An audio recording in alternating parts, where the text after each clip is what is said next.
After the incredibly brutal conflict known as the One-Year War, the future of the Universal Century had been changed forever. Over half of the human population was dead, and Zeon's supposed war for independence was an utter failure.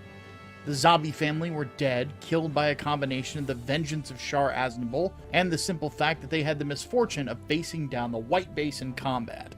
However, as is true throughout history, the seeds of new conflict were sown by this massive war. This is how we begin our discussions of the Gryps War. This particular conflict is what the television show Mobile Suit Zeta Gundam is centered around, with the Federation's special forces group known as the Titans facing off against the Anti-Earth Union group and its Earthbound allies, Karaba. It's a conflict famous for seeing old foes unite to face a common enemy that threatens everyone, but also a conflict that would set off two more concurrent wars after its conclusion. Though the Gryps War wouldn't start until Universal Century 0087, what exactly happened in these 7 years between conflicts? Well, that's where our first episode is going to take us, because we need to look at a couple of Zeon's ace pilots, who would be the key figures of how this all began. Specifically, those pilots in question are the Nightmare of Solomon, Anavel Gato, and the famous, or infamous, depending on who you ask, Red Comet, Char. In this episode, we'll be going over the events of Operation Stardust, and also the events at Axis Zeon that led Char to leave Zeon as a faction and adopt a new persona. By tracing these events back with these two pilots, we will see exactly how both the Titans and the AEUG were formed. One thing to mention before we get into this is that I went into this little project with the full intention of also covering Advance of Zeta, the Flag of Titans. This particular manga has some importance to it because it actually leads up to a tragedy that ended up sparking this whole conflict properly after Operation Stardust was concluded and before the AEUG was properly formed. The problem is that it's not all translated into English. In fact, what little was translated to English clearly was done without consulting someone who speaks English fluently to help with the grammar. But then again, the attempt to translate this was probably done years upon years ago before really fan translations had any sort of organization. So though I'd absolutely love to talk about Flag of Titans and break down mobile suits like the Hazel series of Gundams, I won't be able to here, which is a bummer. But it is what it is. This is where I'd have my Advance of Zeta section, if I had one! So let's go ahead and get started. For the first part of this particular episode, we need to talk about Zeon after the One-Year War, and the specifics on the players in this early part of what would end up becoming the Gryps War.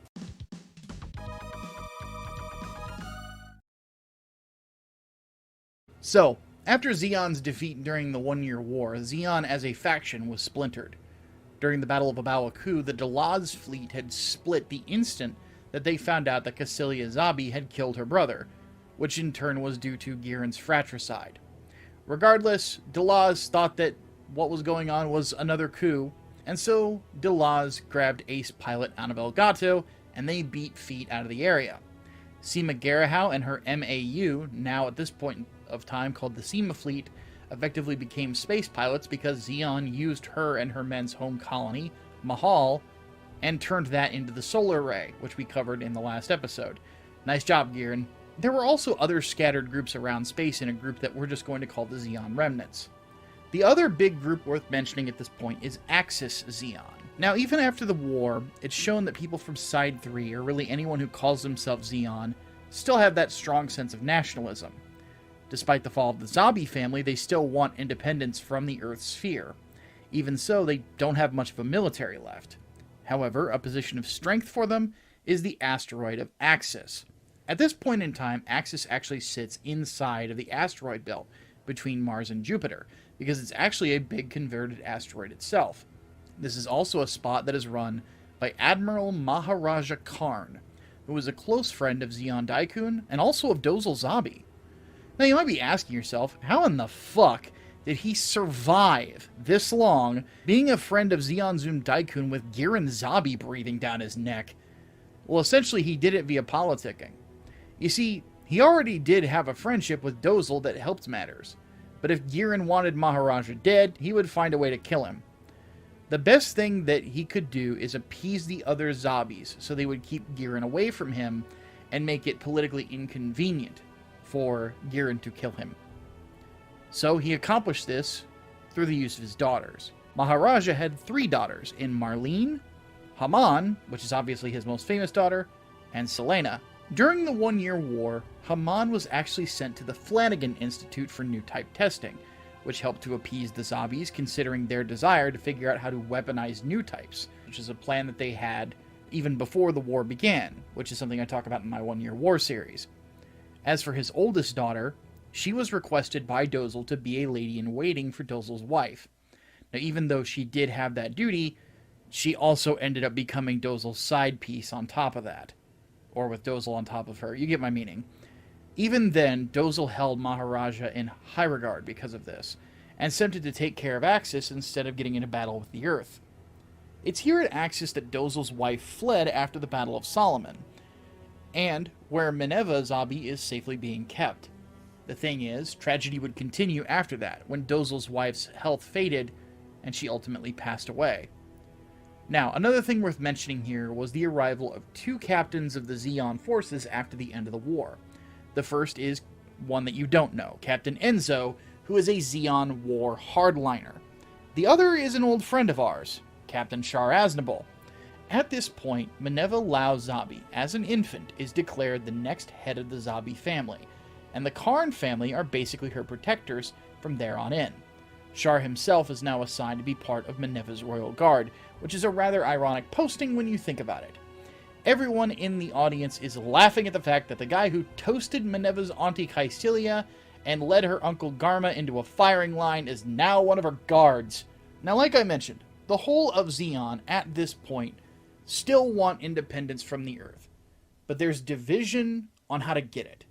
Some within Zeon want to start another war, and think that the only way that they're going to get what they want is just by killing Earthnoids.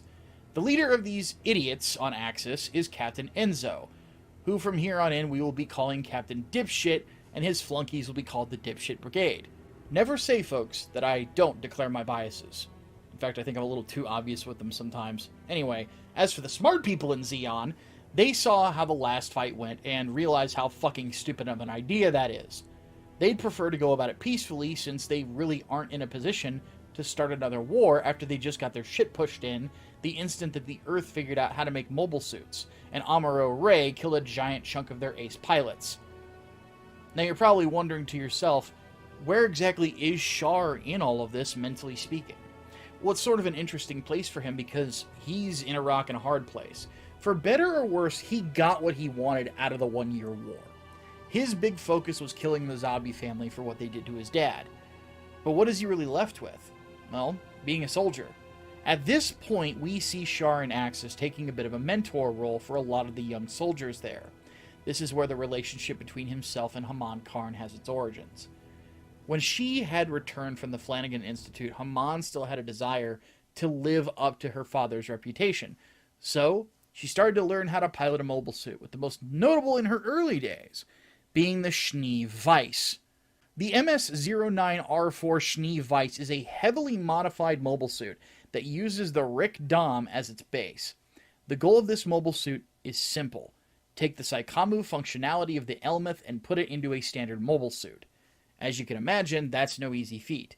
When it comes to armaments, it has a beam saber and a beam rifle, which post-1-year war has become the standard for newly developed mobile suits. However, the Schnee Weiss has some junk in the trunk. This massive tumor on its backside carries 8-bit units controlled by the mind of the pilot. Even though the suit is 1/3 the size of the Elmeth, it's still a pretty sizable target. So after all that mobile suit discussion, we're going to do a quick aside. Specifically, I'm going to talk about why I'm being so blunt about my feelings about the Zeon hardliners and such. First and foremost, I do want to say that the entirety of the Gryps conflict that I've read and watched and dove into is a plethora of great stories. For great stories to happen, you need antagonists. Sometimes the best antagonists aren't necessarily the people who are evil, but it's the people who are evil and stupid. In fact, this is an intentional theme from the creators as it goes forward. One thing you'll notice about almost everything in the Gryps War, and everything that leads up to it, is that everything was not only preventable, but preventable to the point that everything that follows feels completely pointless. Wars are started for several reasons, and throughout history there's one thing that feels like it's at the core of most if not all of them. Pointless avarice stemming from pure ego. One of my favorite quotes from C.S. Lewis is from the Screwtape Letters, which is a tremendous book that everyone should read. And it goes, "Nearly all vices are rooted in the future. Gratitude looks to the past, and love to the present. Fear, avarice, lust, and ambition look ahead. Because so many people in these stories look forward to their own ascensions, and don't live in the present, millions suffer. It makes for tremendous storytelling, but I'll admit a strong emotion when I'm immersed in a Gundam story is frustration." Okay, back to the breakdown. Now, Maharaja Karn is the head of the not-stupid members of Zeon at this point, having a key ally in Char Aznable in regards to keeping Zeon out of further conflict. Char himself comes with a couple of friends from his time in the Zeon military, such as Ricardo Vega and Andy, who doesn't get a last name. If you're saying to yourself, I know these guys and you got their names wrong. No, I didn't. Just be patient. Anyway, the whole mess between the two factions tends to go exactly as you'd expect when one of them wants a war. They try to start one every chance they get. On the day that Minerva is declared the next head of the Zabi family, these idiots increase Minovsky particle density near Axis to bait Federation patrols into attacking them. This ends up being Hamon's first sortie, and Char is forced to sortie in an experimental mobile armor called the Zero GR to protect her. Yeah, this Zero the R, it's a mistranslation. Anyway, the AMA00GR0GR is a prototype mobile armor that ended up being the predecessor of a couple mobile armors that would terrorize two later conflicts. It was loaded out with a Vulcan gun, a megaparticle cannon in its mouth, 17 other megaparticle cannons just about everywhere else in its body, and 5 more on movable parts of the armor. So yeah, 23 megaparticle cannons. It's a bit overkill, but then again, it's a Zeon mobile armor. To be blunt, this thing's maneuverability as a trade-off is shit. To make up for it, the mobile armor has what's called an eye field. Now, I've not talked about this particular piece of tech, but it can only really be deployed on giant mobile armors due to the energy requirements. But what this generator does is it forms an invisible barrier around the mobile armor, allowing for complete protection against beam attacks, since it basically breaks up the concentration of Minovsky particles in them as they hit it. Back to the fight, it doesn't go that well. That idiot Captain Enzo forgot that the Federation uses gym mobile suits, apparently. And it's a fucking stupid idea to send out a bunch of Zakus and Doms, and very few Gelgoogs, to try and go up against versatile mobile suits like that. Which, by the way, at this point, now have integrated data from Amuro Ray's Gundam. The only reason that they win is because a Musai does a kamikaze charge, and Char does Char things to bring the Federation down, getting them to surrender. Does Enzo learn his lesson? No. We do get introduced to Rakan Dakaran, though. Yep. There he is. Anyway, I admittedly don't want to spend too much time on the ins and outs and the super specifics of what happens inside of Char's deleted affair, mostly because this is supposed to be about how the Gryps War came about, and some of the little minutiae within this story really aren't relevant to the overall Gryps War. So I'm just going to get the most important bits. Those most notable things after this first encounter are that Hamon Karn is forming a pretty sizable crush on Char. Maharaja Karn is pretty sure that Char is Kazval Daikun, and Enzo is still a fucking idiot. The captured Federation forces get loose and capture Hamon because Enzo is a fucking idiot, which is why I call him Captain Dipshit. This situation has to be unfucked by Char, who then slugs Captain Dipshit in the face. It's at this point we get introduced to Fabian and Natalie, two characters important to the story as it goes on. Fabian is a young Zeon pilot who is a puppet of Captain Enzo and not much else. As for Natalie, she's a Zeon officer who is pressured by Enzo to get close to Char to try to bring him into the hardliners via emotional manipulation. She also keeps an eye on Hamon, but isn't too keen on the idea of future conflict. Char leads at this point an investigation force back to the Zeon homeland to see how things are going there, and is joined by Hamon, who has now cut her hair into the shape we're all familiar with, so that she can be taken more seriously. We also find out that Enzo is a fucking Nepo hire, because he's one of Degwin Zabi's in-laws. Anyway, While Char is out on his trip, he actually gets to pilot another Zeon called the Perfect Zeon. I'm sure that you're all really looking forward to this breakdown of the Zeon. Well, if you want the specs on the Zeon, watch the 1 Year War video. Do you want to know what the upgrade of the Perfect Zeon is? Legs. That's it. Legs. Cool, right? Anyway, let's keep going. The other notable thing about Char's trip is that the current Zeon Prime Minister also thinks that Char is Casval, but Char denies it, saying he's just a soldier, since he knows everyone would want him to lead Zeon at this point, which is not what he wants with his life. Someone who does want power, on the other hand, is a Federation officer we see named Jamitov Hyman. At this point in the plot, Jamitov has been pushing for complete elimination of all Zeon remnants in space and has been spearheading operations to do so. And the Federation is pretty interested in the idea that he had of a special task force led to do exactly that. More on that later. During the course of the investigation, Char and his crew are under fake names so that they can remain incognito. They tour the other colonies in the Side 3 cluster, with one of them having Char and Haman pretend that they're hitched for the sake of disguises. It's during this time that they take this photo and look more into Haman's new type powers with assistance from a young lady named Nanai Miguel, who is very important later on, trust me. Thing is, something terrible happens.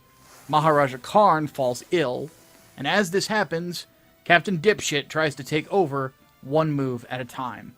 We also see Fabian start to get closer to Haman by impressing her with his skills, both in fights and in dogfighting. The crew pulls off some crazy maneuvers and even completes one mission where they use old Zaku 2s used by the Black Tri-Stars. And the recipient of those supplies that they freed up is none other than Anavel Gato.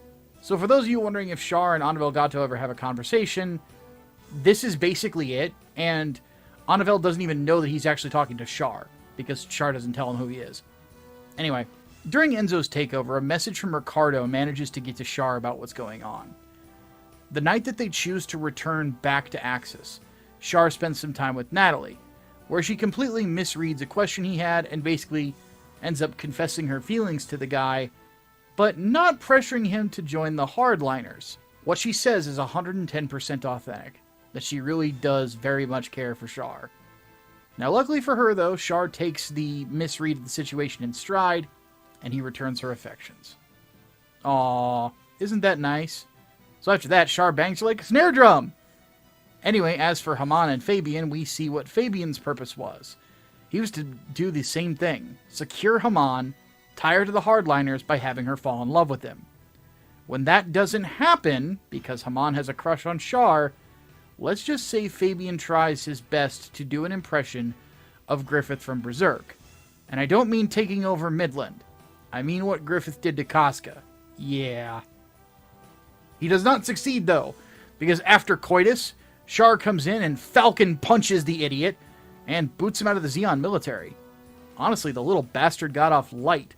The fact that that's all he did to him is honestly a little shocking.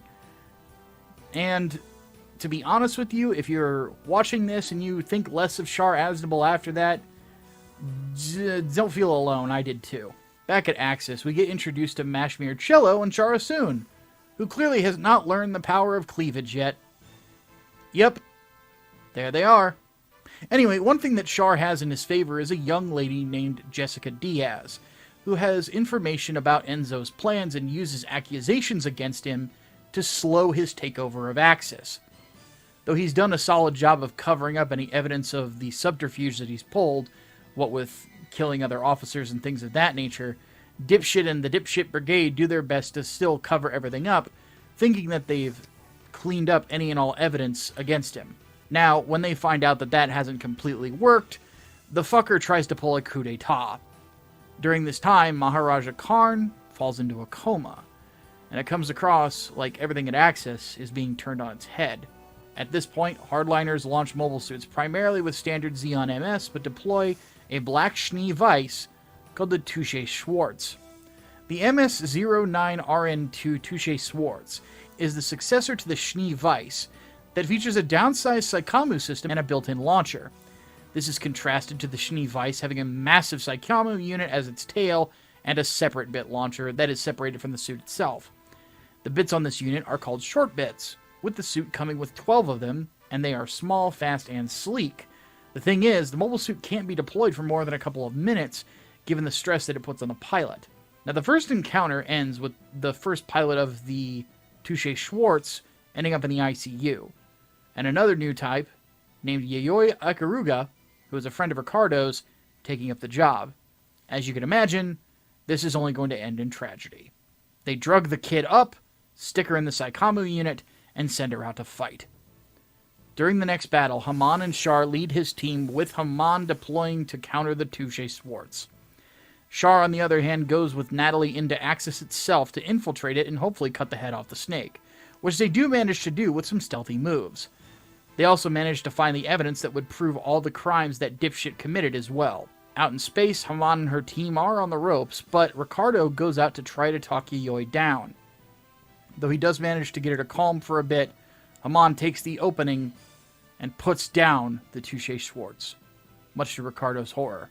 By the time Haman is able to finally enter Axis to see her father, even though the battle was won, Admiral Maharaja Karn has passed away. The day is won, but not without its casualties and tragedies.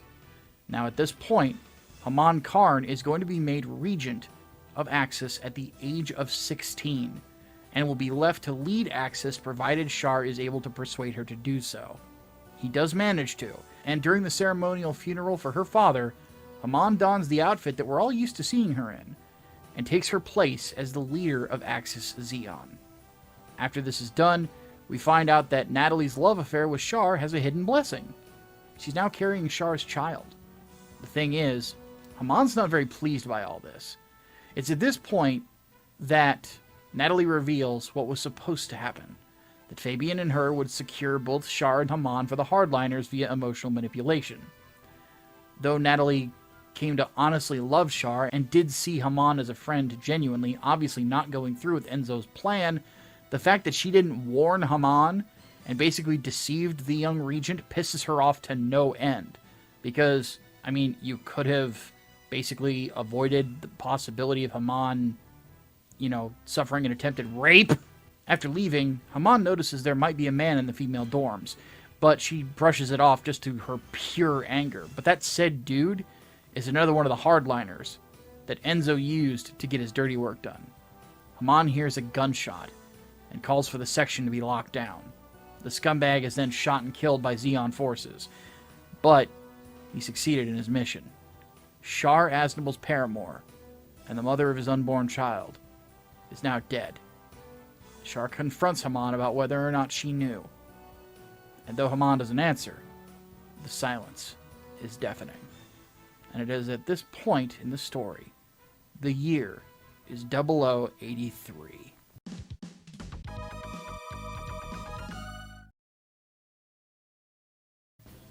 Now at this point we need to talk a bit about mobile suit development. Mostly because, well, we're getting into Stardust memory, and there is a lot of mobile suit porn here. But specifically, we're going to talk about a company named Anaheim Electronics. Anaheim is a company that's been around the Universal Century for some time, prior to the One-Year War, being in business with a myriad of things, such as credit cards, vacation planning, and consumer electronics. Now, how they're mostly relevant to the military is the developed technologies that were implemented in battleships and space colonies made by them. The point is, they were a tech giant with a lot of capital to spend. Now, after the One-Year War, Anaheim Electronics managed to flat out buy Zeon's three major defense corporations in Zeonic, Zimad, and MIP, alongside the contracts of many of the top Zeon engineers. Now, around 0081, Anaheim was tapped specifically to help rebuild the mobile suit forces of the Earth Federation, and at that same time, the Gundam Project was secretly created under the watchful eyes of Admiral John Cohen. During the course of the project, 5 Gundams were created, each being named after flowers. The first of these was the GP-00, also known as the Blossom. This mobile suit utilized a core block system and had relatively minimalistic weaponry for a Gundam. Now, like any Gundam before it, the GP-00 used 2 beam sabers that could be used as beam guns for the core block system. It also used a very long-range beam rifle, which was incredibly powerful, but needed to be charged before every single shot. It also had a radome, meant to check for Minovsky interference, but it constantly had issues. Between all of this, plus the balance issues that the suit's pilot, Jack Bayard, complained about, the suit wasn't that great. It ended up being trapped and wrecked by a Zeon remnant attack force. Now the other suits I'll go into more detail on here in a bit. They just need quick notes at the moment. The suits that actually saw the light of day were the GPO-1 Zephranthus, the GPO-2 Physalis, the GPO-3 Dendrobium, and the GPO-4 Gerbera. Now the GPO-4 was never actually completed because the project deemed it redundant considering the GPO-1 did a lot of the same things. So the base frame and various internal parts already created were repurposed into a different mobile suit that we'll talk about later. Now, given that Anaheim had so many former Zeon engineers working for them, it should come as no surprise that they would send info to Zeon soldiers. As such, the Delaz fleet managed to get info about the Gundam project. At this time, they came up with the idea of Operation Stardust, meant to be the operation that triggers the revival of Zeon. The first step of the operation would be to infiltrate the Torrington base in Australia, which is just north of the Sydney crater where the colony had fallen during Operation British. If the name sounds familiar from my previous vids, this is where the White Dingo team had repelled a Zeonic force during the One-Year War. It was also here that we find test pilots commanded by One-Year War veteran Captain South Burning by the name of Ensign Ko Uraki and Ensign Chuck Keith. They're piloting grunt suits while a new type of gym is being tested. If you're wondering why I'm not breaking down these gyms, it's because we've gone over most of them in the One-Year War, but one of them we'll get to in a minute. Same with the Zaku 2. Now, what we do need to talk about is the Powered Gym being piloted by Lieutenant Dick Allen. The RGM-79 Powered Gym is one of the few mobile suits that looks like it has the trapezius muscles of Brock Lesnar in the early 2000s.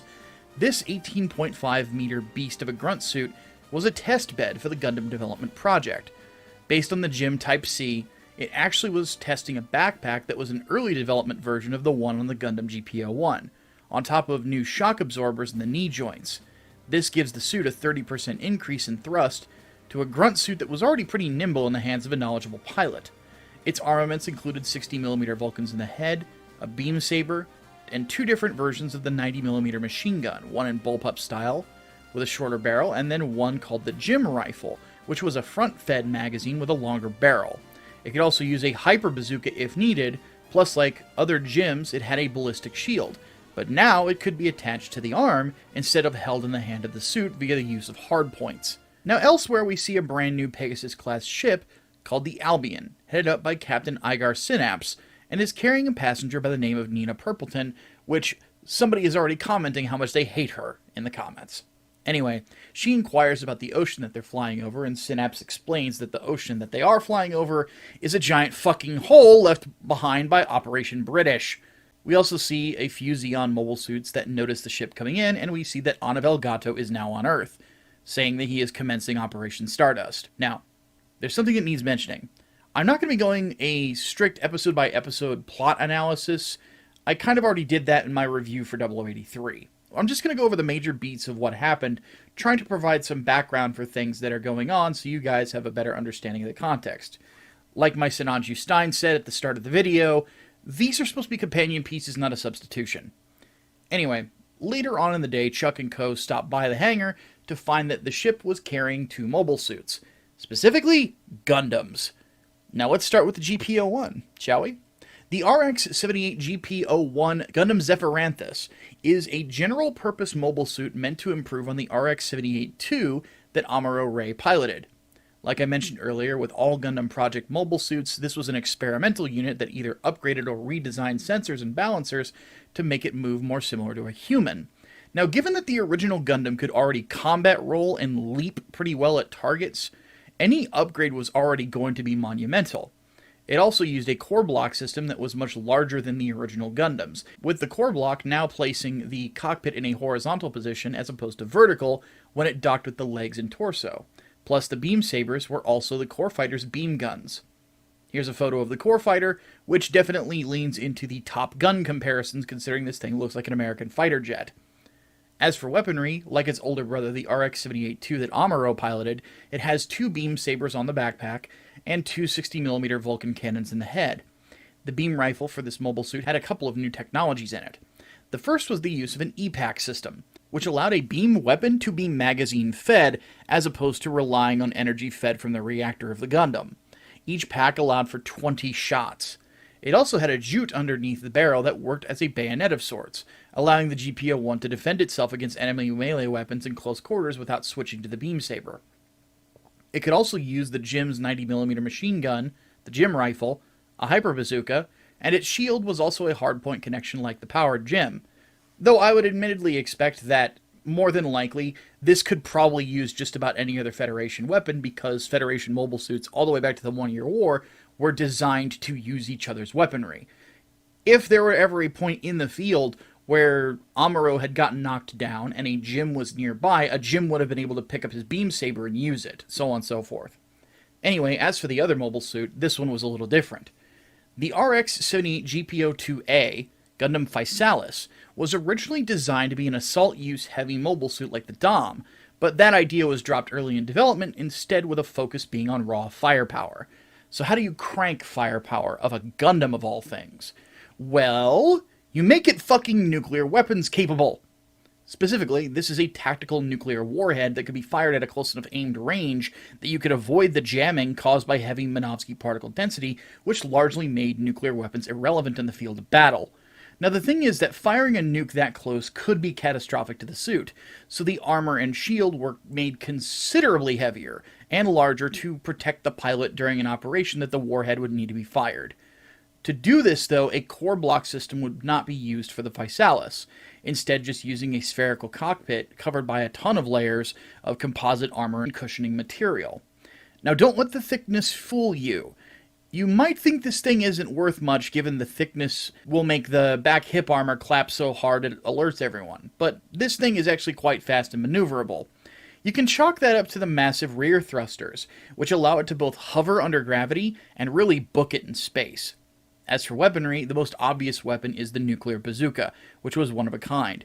It carried one beam saber on the side of its hip, two 60mm Vulcan cannons in the head, Natch, and could also utilize other Federation and Zeon mobile suit weaponry on top of that, including a 135mm anti-ship rifle. It could also be equipped with a multiple launch rocket system as an alternative equipment to the nuclear bazooka, but this loadout was not used in the original anime. However, the manga versions of this story do feature the GPO-2 using the MLRS. Funnily enough, it's officially supposed to be capable of using a beam bazooka, but this equipment was purposely designed just so that the thing can be in video games, for balancing reasons, considering beam bazookas weren't commonly used until UC-123. So, if you ever wondered why it is that the GPO-2 has a beam bazooka in a video game such as Dynasty Warriors Gundam, and then on top of that also has the MLRS, that's why. Anyway, with the help of an Anaheim employee that came with Nina Purpleton, Gato manages to sneak inside the base in the guise of a Federation lieutenant, which he's not a fan of. I mean, granted, he's not a fan of being in a Fedi uniform anyway, but that seems to insult him more because he's an asshole. Anyway, what's so wild about this, and I chalk it up to Federation arrogance, is that Gato was able to literally waltz up to the GPO-2 and just get in the damn thing. That nobody on the base noticed this guy. Now, Ko realizes something's funny about all of this once Gato gets in the Gundam, because he knows he's not supposed to be there. So he takes the initiative to grab the GPO-1 and go after him after Gato breaks out of the hangar. Thing is, the Zeon forces that we saw earlier launched an attack to cover Gato's escape. So, let's break down a couple more mobile suits, shall we? First we have the MS-09F/Trop Dom Tropen.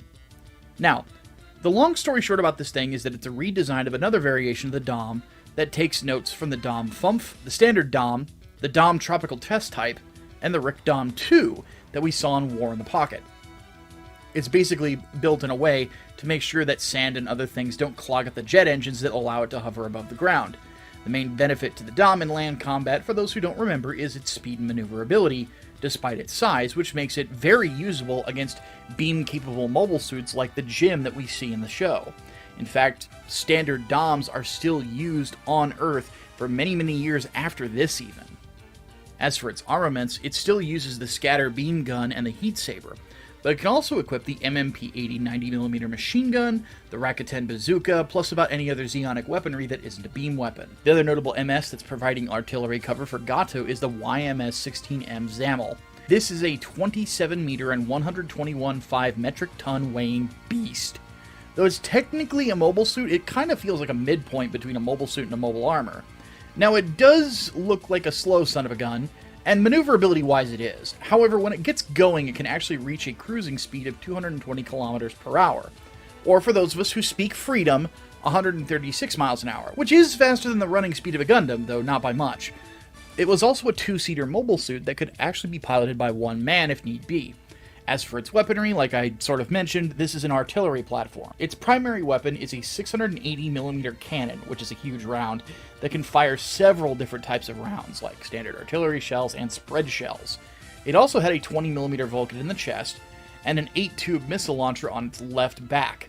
A fun fact, this is actually a pretty popular mobile suit in the video game Gundam Battle Operation 2, where you'll actually see it used in 700 cost mobile suit battles due to the shelling diversity and its incredible range. Not to mention, it seems like every time you do a gotcha pull, you'll probably get a ZAML. Granted, once you get in range of a beam saber with this thing, and considering 700 cost battles let you see mobile suits like the Sazabi, the new Gundam, and the Unicorn suits, you can imagine how that fight goes. Not well for the ZAML. Back at the prison colony, Ko manages to head off Gato, and even Gato gives the kid props that he's got guts for days, but he's just not skilled enough to keep him in one spot. So Gato manages to escape, and afterwards, Ko meets up with Chuck Keith in his Zaku 2, Dick Allen in the powered Gym, and Lieutenant Burning is piloting a Gym Type C, and we might as well talk about this thing real quick. The RGM-79C Gym Type C is also known as the Gym Kai or the Gym Late type. Effectively, this mobile suit has similar functionality to the Gyms made during the One-Year War, but was just a little bit better in about every way. Its Vulcan cannons carry more ammo than a standard Gym, it's a little bit more maneuverable, so on and so forth. It's sort of if a Gym from the One-Year War decided to hit the, well, Gym and get a bit more fit. The one thing notable about it is the hardpoint construction of the arms, making this series very easily customizable with additional equipment. As for the standard armament, it has 60mm Vulcan guns, the single beam saber, and can use any Gym or Gundam standard armament, which also includes the beam rifle of the Gym Sniper 2, and also has a hardpoint attached shield as well. At this point, Chuck Keith gives Ko a bullpup machine gun, and they head off to recover the GPO-2 with Captain Synapse and the Albion, offering sensor support and mission-critical communication alongside Nina trying to follow them. The mission to steal the GPO-2 hits an early snag when Burning's team finds the Komusai that's meant to get Anavel Gato out of there. During the pursuit, the Federation team splits up, and even though they pulled off step 1 of the recovery mission, Adam Tropin aces Lieutenant Allen, but Ko drops the Komusai, and Lieutenant Burning handles the other suits. Gato then reveals that he's, well, Gato to Ko and gives some bullshit speech. The thing is, they had a second plan with using a submarine to get out. The Federation has a second team of Gym Kais sent out as well, but that didn't go out too well for him. Burning's team manages to drop the Dom and the ZAML and hold off the GPO-2 with some help from Nina over the radio, but Gato does manage to escape, but just barely. After this is over, reinforcements come with One-Year War veteran pilots Lieutenant J.G. Bernard Pedo Stash Mancha, Lieutenant J.G. Alpha Bait, and Lieutenant J.G. Chap Adele, who along with Lieutenant Burning made up the Immortal 4th team.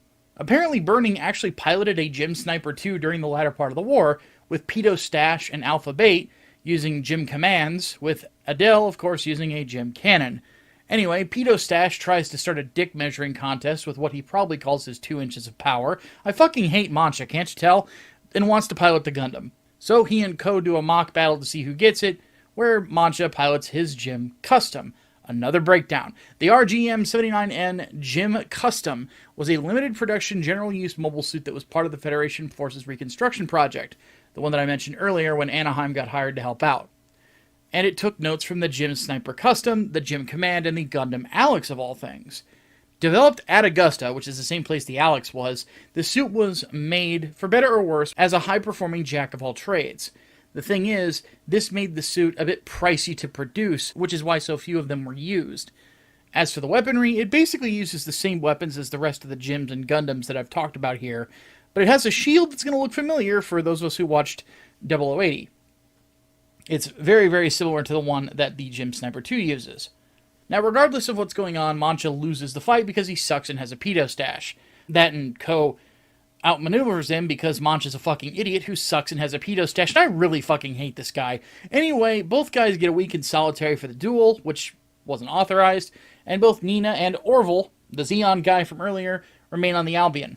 Lieutenant Burning also gets transferred to the Albion and will be head of the MS team. He assigns Ko to the Gundam officially. The Albion takes off for Africa, which, as I mentioned in my 1 Year War video, still has quite a few hidden Zeon forces. This is where many of the retreating forces from the California-based battle went, with notable names here being Nuv and Bitter, and Yuria Solari from Gundam Requiem for Vengeance. Oh, by the way, Moira beats Pedo Stash's ass, then Bates. My kind of lady. Thing is, tension is high as they're searching for Gato in Africa, but they manage to finally get a lead on him. See, Gato is hanging out with Nu and Bitter, who has a small force of Zeon remnants in Africa, as I mentioned before. Unfortunately for them, when Keith runs into the Zeon guy aboard the Albion while Keith is about to piss himself, papers get knocked everywhere, with one of them basically telling Lieutenant Burning when he picks it up that, well, Orville is a Zeon scumbag.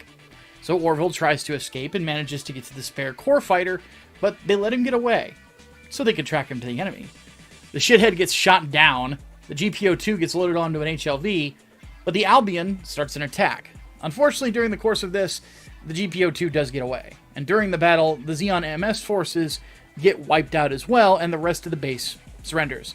So, yeah, for those of you who are really hyped up after Requiem for Vengeance, all 12 of you, let me just establish here and now that this is probably where Solari was at the end of that series, and she's probably one of the nameless mooks that got shot down by the Albion.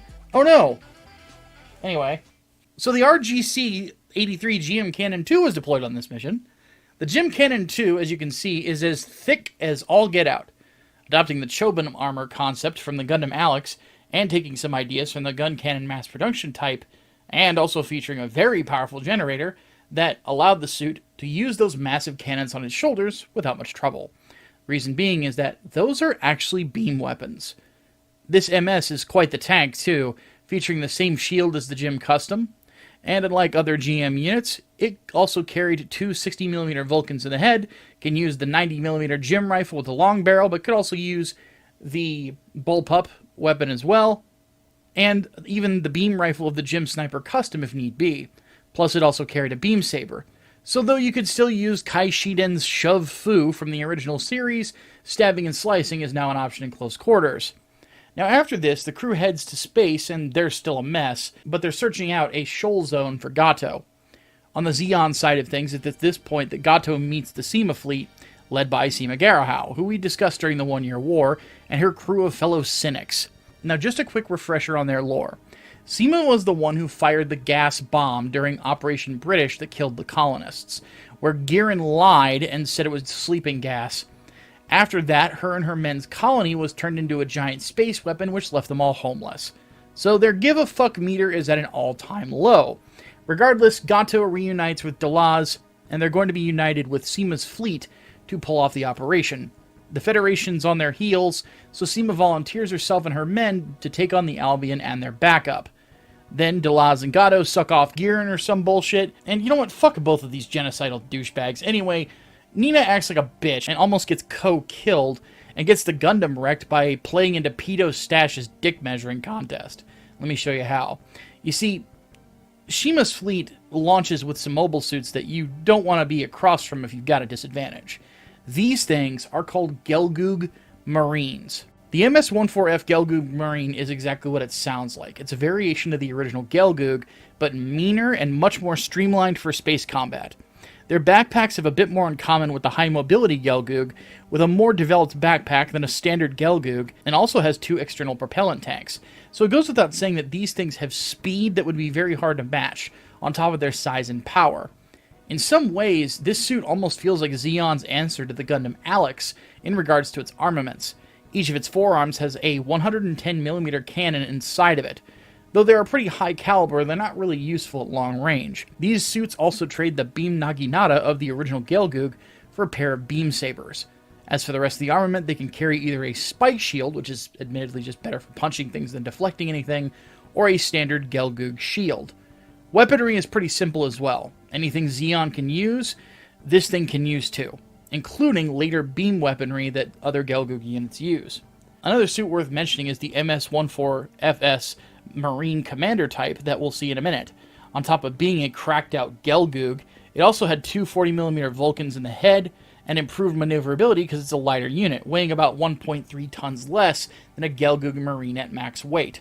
Long story short, these suits are honestly as good, if not better than what the Albion has. After this, Delaz broadcasts a message everywhere showing off the GPO-2, basically throwing the treaty from the 1 Year War in the trash. As much as I hate to admit it, his logic is mostly sound, but it has one problem, and I'll explain what it is. See, if you guys remember, the Antarctic Treaty from the beginning of the 1 Year War had a few terms. The very first was the banning of nuclear, biological, and chemical weaponry on top of no more colony drops.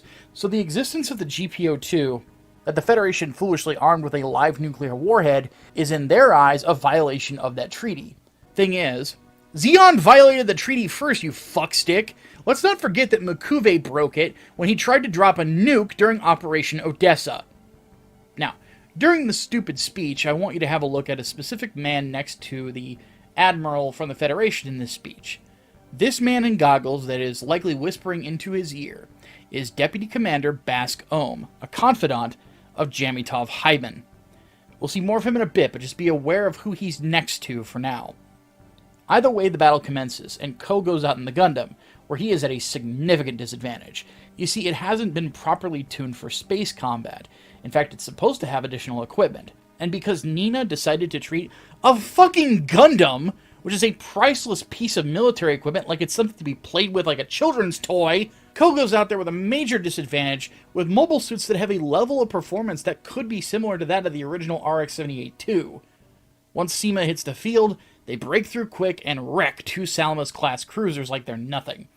Ko tries his best to stop the Gelgoogs and does manage to kill one of them. The thing is, Seema pulls the Gundam apart with her beam rifle, to the point where Ko's got to be saved by Lieutenant Burning, who drops one of Seema's escorts with ease. So yeah, because of Nina being a bitch, Ko and the Gundam get all jacked up. Now, at this point, I'm going to go over the next bits really fast, because they're really not that relevant to the Gryps War. Albion goes to Luna, Ko gets sad over what happened, meets an old Zeon pilot named Kelly Lasner who got his arm blown off by Amuro during the Battle of Solomon. See the 1 Year War video. GPO-1 gets upgraded to what's called the full Vernier, or full Burnin if you want to mistranslate it, and after a dope-ass takeoff sequence, goes to fight the mobile armor that Kelly was working on. One thing worth noting about this upgrade is that the Verniers on the back of this suit give it the best acceleration of any early Universal Century mobile suit. Yeah, this thing has 3 Gs of acceleration, which is even faster than the new Gundam or the Zeta Gundam, both of which are known for being blinding fast. As for the mobile armor, it's called the MA-06 Valwallo. The thing is basically what you get if you put the Grublo and the Big Ro in a blender. It has a plasma leader, a 110mm Vulcan gun, 2-tube missile pod, and a large mega particle cannon. It's basically giant enemy crab. So, Ko fights it and attacks its weak point for massive damage, thus killing Kelly Lasner because this is essentially a suicide run. So Ko gets the girl, and we move on to the key points of the story, because this is where things get really interesting. First, we find out that the Federation will be having a naval review, where they have a gathering of most of the Federation fleet for inspection. We also see that Seema Garahau is meant to meet up with a ship from the Federation as well. Thing is, the Albion is in the process of being resupplied, and happens to be in between the Federation ship and the Seema fleet. So the plan's aborted, and the Albion engages the Seema fleet as the Birmingham, the other Federation ship, retreats, because they don't want everyone to know what's going on and that things might be getting done between them and part of Zeon. So it's Chuck, Ko, and Burning versus Seema's guys. Now during the fight, Burning actually finds a wrecked ship with a dead Zeon officer's corpse that has a briefcase attached. Burning snags the case, but gets surprised by Seema, who does manage to nick Burning's Gym Custom. On the way back to the Albion, Burning has a look at the paperwork, which contains what Operation Stardust really is. The problem is that he's not able to tell the people around him in time what's really going on. You see, the hit that he took screwed with the interior of his gym custom, which detonates, killing the lieutenant and taking whatever he saw with him to his grave. Soon after this, the naval review takes place and Zeon launches their attack. Outside of Solomon, Anavel Gato returns to the battleground that made him famous. With the GPO-2, he goes in at full speed, and he does the one thing that everyone feared the most.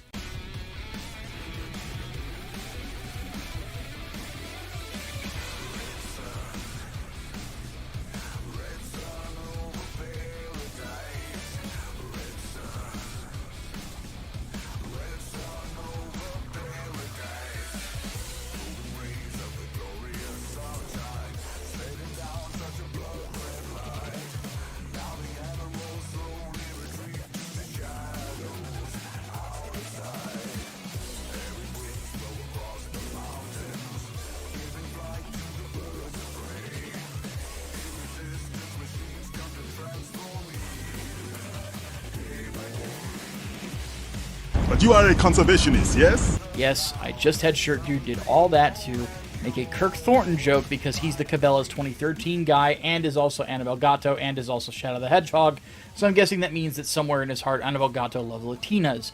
Anyway, with one move, the Zeonic forces have effectively wiped out a massive chunk of the Federation Navy with one stroke.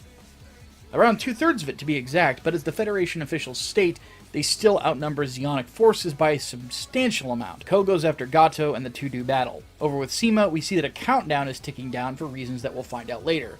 Regardless, Units 1 and 2 finally do battle again, with Gato taking an early advantage. But when Ko realizes that the left arm of the GPO-2 is busted after the nuke launch, he manages to even the fight out. The duel ends in a draw, with both the GPO-1 and GPO-2 destroyed. Funnily enough, once both men open their cockpits, Gato gets face-to-face with Ko and says he'll never forget Uraki's name. Both men are picked up by their respective backup and live to fight another day, even though their Gundams don't. Elsewhere, a Federation patrol is inspecting colonies being moved, and then they're ambushed by Gelgug Marines. We also see the Delaz fleet kill the ships from the Colony Corporation, who, by the way, are fellow Space Noids. So yeah, Zeon kills more of their own people. Stop telling me that they're for Space Noids. Anyway, you can piece together what the next part of Operation Stardust is. Drop another colony. Now, Captain Synapse's gut feeling is telling him that things aren't over, and as we know here in the audience, there is a third Gundam. The ship heads to the La Vie en Rose, right as they find out about Zeon's colony jacking. Nina suspects that the detonation of the colony mirrors will cause both colonies to hit one another, with one being drawn in by the gravity of the moon and landing right on Luna 2, killing everyone there. Now, you might be asking, what the hell is the La Vie en Rose? I just get some French singer when I Google it. Well, dear viewer, the La Vie en Rose is a dockable manufacturing plant that stays out in orbit as a testing ground for Anaheim Electronics mobile suits. For those who don't really know much about this phase of the Gundam timeline, I'll just tell you right now that we're going to see more of it in the future. Also, it's called what it is because it's a big flower. Either way, the colonies collide and we're off to the genocidal races. With the Federation, they're arguing over what exactly to do in the scenario, with the civilian politicians arguing over things, but noting that Axis Zeon is still neutral at this point in time, and that there are acceptable losses here. It shouldn't surprise anyone that the Federation is looking at this just as a set of numbers that they can afford to lose. As I've mentioned before, the Federation sucks too. The thing is that up to this point, you're basically picking your poison. Soulless corruption with the Feddies, or Hitler with Zeon. I'll take the former, thank you. Now, speaking of Axis, Gato has actually taken his men to the station with the intention of building bridges so that his men can stay there after this battle is over. But for now, they're resupplying. While he's there, he's given a gift. A brand spanking new mobile armor that he describes as the spirit of Zeon taken form. This is the Neue Ziel. The AMX-002 Neue Ziel is the first mobile armor to be developed from its parent mobile armor, the Zero GR. Calling it a monster is an understatement. It's over 76 meters tall, weighs over 403 tons at max weight, and is probably one of the best mobile armors that Zeon ever produced. Not only is this giant thing fast and maneuverable, like the Zero GR, it also uses an eye field to protect itself. It's also got a pair of computer-controlled claw arms. With the computer, you can pull similar maneuvers to what Char did with the Zeon. As for armament, it has a mega cannon in the waist 9 megaparticle cannons across the body, 4 missile launchers in the hip binders, plus another smaller pair around other parts of the skirt armor. There's also 2 subarms in each piece of the shoulder armor, each of which carry a beam saber. Back with the Albion, they dock with the Levian Rose, and Nina doesn't want Ko to pilot the Unit 3, and what the fuck is wrong with you, lady? Ugh, never mind. Anyway, the Federation military stonewalls the ship because of the losses taken thus far, with the Admiral being taken off supervision of the project. Still, Synapse manages to finagle Nina and Ko onto the Levian Rose. As for the rest of the Federation, a small detachment catches up to the Delaz fleet, and what happens next is predictable because, well, Gato's there. Die!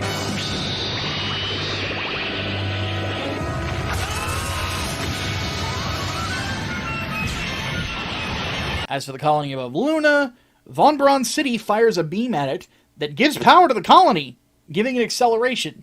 Yeah, see, this is enough to send it right towards Earth, and they've only got 38 hours to stop it. Back at the Rose, Ko is shown the specs for the GPO-3 and he agrees to pilot it. So even despite Nina's tantrums, Ko gets ready to fight. He and Luzette, a designer from Anaheim and friend of Nina's, break into the hangar to grab the GPO-3. However, the base commander gives the order to shoot Ko on sight. They intercept Ko, and the commander, being an egotistical dipshit, tries to kill Uraki and ends up killing Luzette. Now, lucky for Ko, the rest of the Immortal Fourth, alongside the rest of the Albion crew, managed to stop any more casualties by coming in with their own guns. Before Luzette passes away, she drops that she knew that right after the 1-year war, Gato and Nina were lovers, which is why she's so against the two of them fighting. However, to quote Banana Lynx, even so. See, you can't prioritize your feelings over a fucking colony hitting Earth! The GPO-3 is armed, and Ko takes off in this massive unit. The RX-78 GP-03 Gundam Dendrobium is the Federation's answer to Zeon mobile armors. This is actually a 2-part mobile suit. The first part, the outer mobile armor, is called the Orcus, and this thing is a massive mobile arsenal, carrying a battleship-grade mega beam cannon, a claw arm with a beam saber, 108 tube micro missile pods, 84 tube micro missile pods formatted to eliminate pursuing enemies, a 3-tube large missile pod that features homing missiles, a demolition chain, a stored beam rifle that's similar to the Zephyranthuses, a pair of folding bazookas, and a shield for the Stamen as well, should it need it. Plus, it has an eye field, which is dope. Outside of the Orcus, the GPO-3 Gundam Dendrobium Stamen is still a very capable mobile suit. Though not as fast as the GBO-1 Full Vernier, it's not that far behind. It still has an acceleration of 2.69 Gs, making it one of the fastest early Universal Century mobile suits, and was way ahead of its time in regards to maneuverability.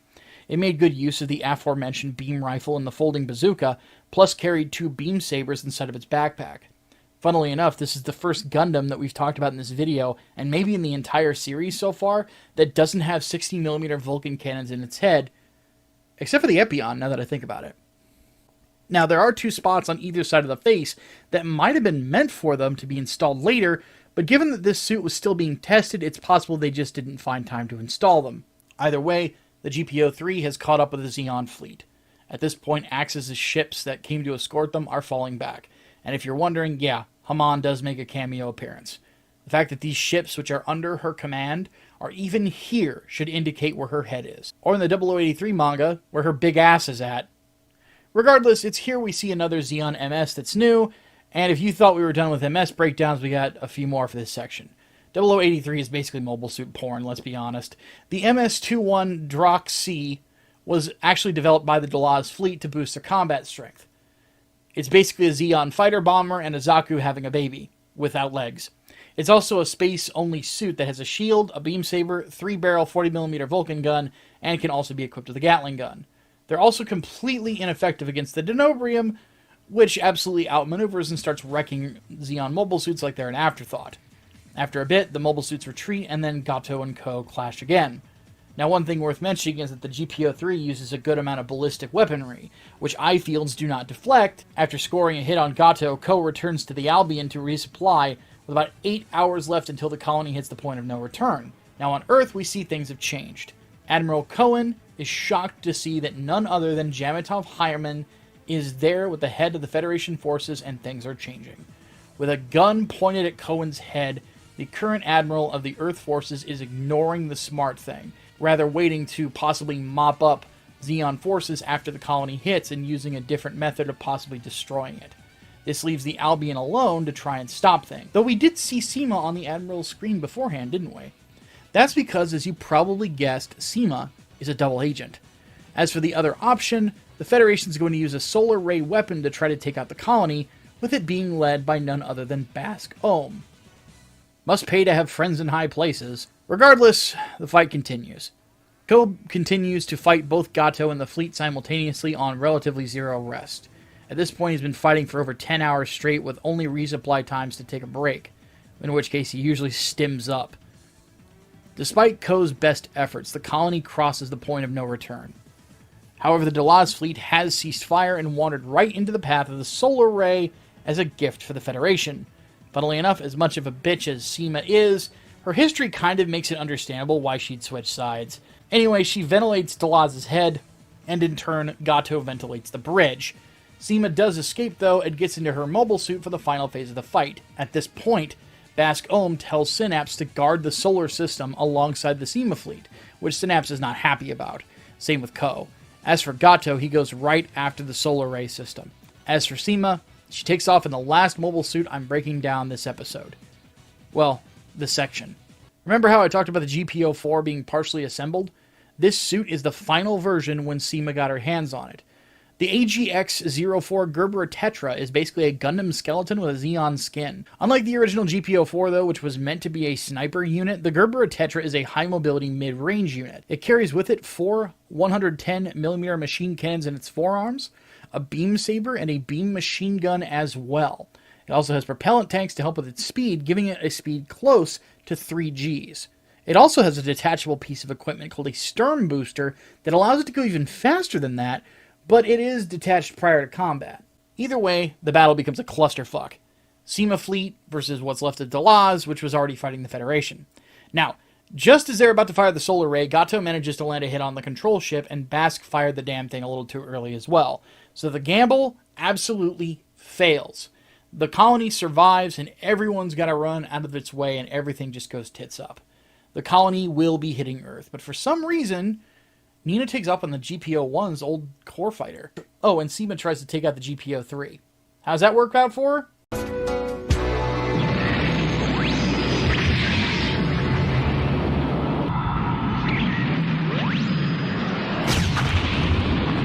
Oh, that's how. So much for the Gerber Tetra. Back on the colony, Gato course corrects the colony, but is confronted by Nina. He reveals that Jabiro's not the target. Nina pulls a gun on Gato to try and stop him, but she doesn't pull the trigger. For fuck's sake. Now, why might you ask? Oh, I promised myself I wasn't going to do this again. I wasn't going to call him anymore, but fuck it. Woofy! Because she's a woman. Thank you. So Ko shoots him, but Nina tries to stop him, and Gato just smacks her, and then Nina pulls a gun on Ko? Lady, what the fuck? God, I hate this woman. Anyway, Zeon's remaining ships retreat while the Federation tells them to piss off out of here, and they've only got a small amount of time to do so. As for Gato, he punches Nina in the gut, then decides to go after Ko one last time, giving Nina's ship to the retreating forces. As for Bask Ohm, he's not too pleased with things and decides to fire on Gato and Ko at the same time with what's left of the solar ray because he's a dick. On Earth, the colony impacts North America, the one place where most of Earth gets its food. So yeah, Zeon is trying to starve the fucking planet. Please stop saying they're the good guys. Anyway, in space, Gato shoved Ko out of the way of the solar ray, leaving he and the GPO-3 to return to the Albion after firing some shots in absolute frustration. As for Gato, he refuses to surrender or retreat. After the colony impacts, and after hours on hours of fighting on top of taking damage from the solar ray, he charges straight into the enemy fleet. He kamikazes a Salamis-class cruiser, bringing an end to the life of the Nightmare of Solomon. After this, Ko Uraki and Iogar Synapse were tried under a military tribunal. Lieutenant J.G. Uraki was sentenced to 1 year hard labor for use of a top-secret machine, disobeying orders, breach of service, insubordination, and a myriad of other charges. As for Captain Synapse, he was sentenced to death under the accusation of treason, which was a crime he was not guilty of. On December 4th, 0083, Vice Admiral Cohen was removed from power, and the failures of Bask Ohm were covered up because the organization that they're about to start rewards failure instead of punishing it. Trust me, it becomes a theme. The new Federation task force known as the Titans were founded, with Jamitov Hyman installed as their leader. Many of the staff of the Albion were folded into the Titans, including what remained of the Immortal 4th Team, who would go on to receive brand new mobile suits called the Jim Quell. Yeah, I lied about the breakdowns. The RGM-79Q Jim Quell is the first mass-produced unit created for Titan Special Forces. The use of this suit during these days have to be put in quotation marks when I say peacekeeping. For better or worse, this suit is a mass-production, more lightweight version of the Jim Custom. The suit would also be the key in the creation of the movable frame technology. Next episode for that breakdown, by the way. Plus would serve as the basis for the Gundam line known as the Hazel series. Now, both of these didn't actually use the movable frame, they were just the start of the research. Anyway, as for its weapons, same loadout as the Jim Custom, can use all the same stuff, but could also carry a massive flamethrower. For peacekeeping, in UC-0084, the truth of the colony drop and all material relating to the Gundam development project were scrapped. As a result, the charges against Lieutenant J.G. Uraki were dropped, and he received an early release. Now stationed to the Oakley base, which would be in Kansas, where Chuck Keith is now piloting a Federation version of a Gelgoog Marine. And Nina was waiting for him as well. Now Ko's story ends bittersweet, but the creation of the Titans would cast a brand new shadow. Before we start on the next section, I just wanted to remind everyone that if you enjoyed this video so far, please hit the subscribe button for more content. If you'd like to see videos like this early, plus enjoy other benefits like access to my Discord server, and things along those lines, consider becoming a channel member or a patron. Link is in the description. Okay, back to the war crimes.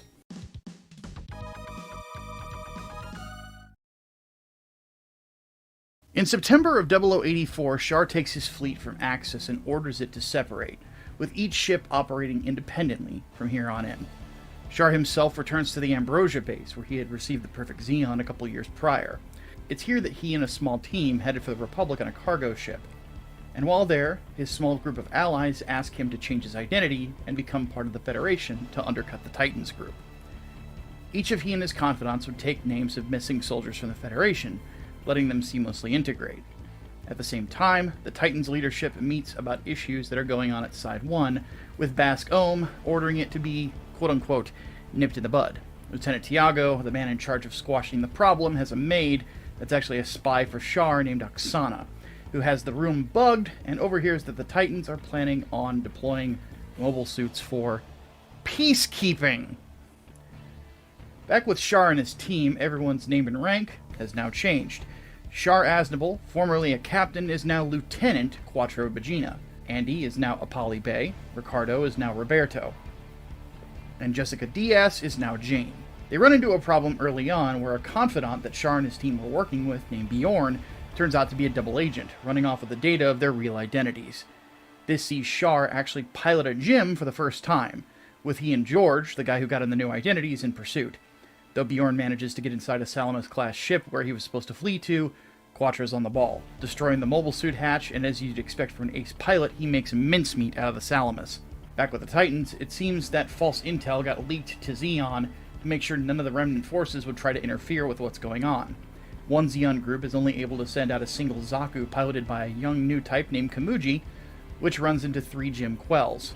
Luckily for Kamuji, Char and George show up to help her out. Unfortunately, reinforcements come from a nearby Salamis cruiser, and George is killed by one of the Titans. However, more backup comes from a strange place. Fabian, of all people, just shows up. Somehow he got his hands on a Gelgoog, and after some time, the remaining pilots manage to drop the Titan suits, and the Titan's cruiser gets dropped as well. After this, we finally see the first meeting between Quattro Bagina and the Earth Federation's Commodore Blex Forer, who would set the foundation for a future resistance against the Titans. In UC-0085, we head to Side 1, which was one of the first places Zeon attacked when they decided to kill fellow space noids during the 1-year war. No, I'm not stopping. At a specific colony called 30 Banshee, an anti-Titans protest took place. The Titan response was blunt. They used G3 gas. The same type used by Zeon when they killed their own people before dropping a colony was used here on the populace, this time by the Federation. Every single person within the colony was killed. As a response, the Anti-Earth Union group took up arms against the Titans. Though the AEUG existed before this as a reform group to get rid of the massive amounts of corruption within the Federation, this is the point where they became an actual military force, made up of both former Zeon and former Federation personnel, joined together to put down a massive threat to everyone. Just as a quick note for those of you who think my favorite Universal Century faction is the Federation, I have a response for you. Wrong, wrong, wrong, wrong. Wrong, wrong, wrong, wrong. You're wrong, you're wrong, you're wrong. The AEUG is actually my favorite faction. And then, well, later on they get turned into Londo Bell, but yeah, them. So suck it, Trebek. Suck it long, suck it hard. Anyway, in 0085, Jessica returns to Zeon after helping Quattro out for a while Roberto and Apolli stick with the AEUG. As for the young new type Kamuji, she's going to return to her old life as a singer, and hopefully she has better dance moves than Mir Campbell. Yeesh. Anyway, at this point there's a large necessity for the AEUG to start acquiring as much of a military force as humanly possible, given that they're going to be up against such a tough force. For those curious, several one-year war veterans would be members of the Titans. We already saw many left over from the Albion joining up, including the remains of the Immortal 4th Team. Plus, Ford Romfellow, pilot of Gundam Unit 5, and Lieutenant Agar, the pilot of the Mudrock, joined the Titans as well. Though those two would leave in short order, but even then they would go train pilots who would probably end up joining the Titans. Point being that the Titans were attracting a lot of talent.